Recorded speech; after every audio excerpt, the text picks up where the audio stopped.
Guys, bigyan ko yung tips paano manalo sa solo RG pre. Solo lang ako dito guys ha. Ayan, start na natin yung game pre.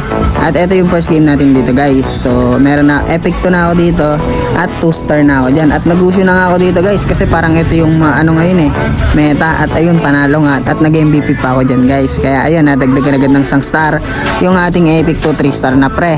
Tapos yung second game ko naman par, nag-usyo ulit ako pre kasi sobrang bilis mag-cooldown ng mga skill niya At ito, sobrang ganda ng set ng Ixia doon par. Grabe nga yun, di na namin kailangan yung Beleric para mag-set pre.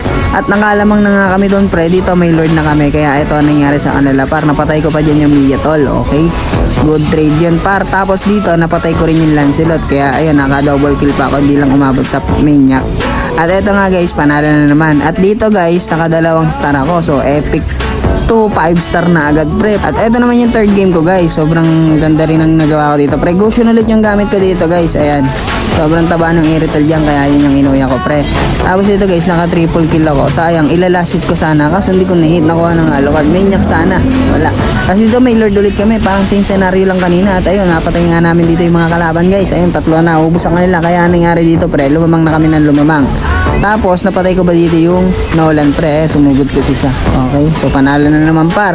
Di yan nangyari dito guys. Epic 1 na ako pre, 1 star. Sobrang ganda na mga nangyayari ngayong araw pre.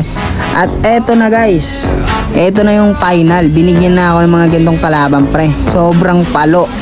Ewan ko, smurf kasi tong gamit ko guys Ewan ko kung mga smurf din na yung gamit ng kalaban pre. Basta sobrang lala ng ano dito pre.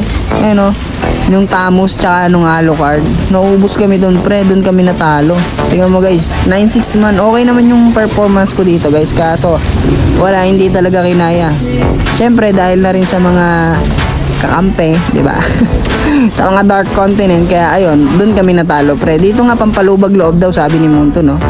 Inantay ko talaga dyan pre. Inantay kong iparinig sa akin yung defeat. Hanggang sa ganito nangyari pre.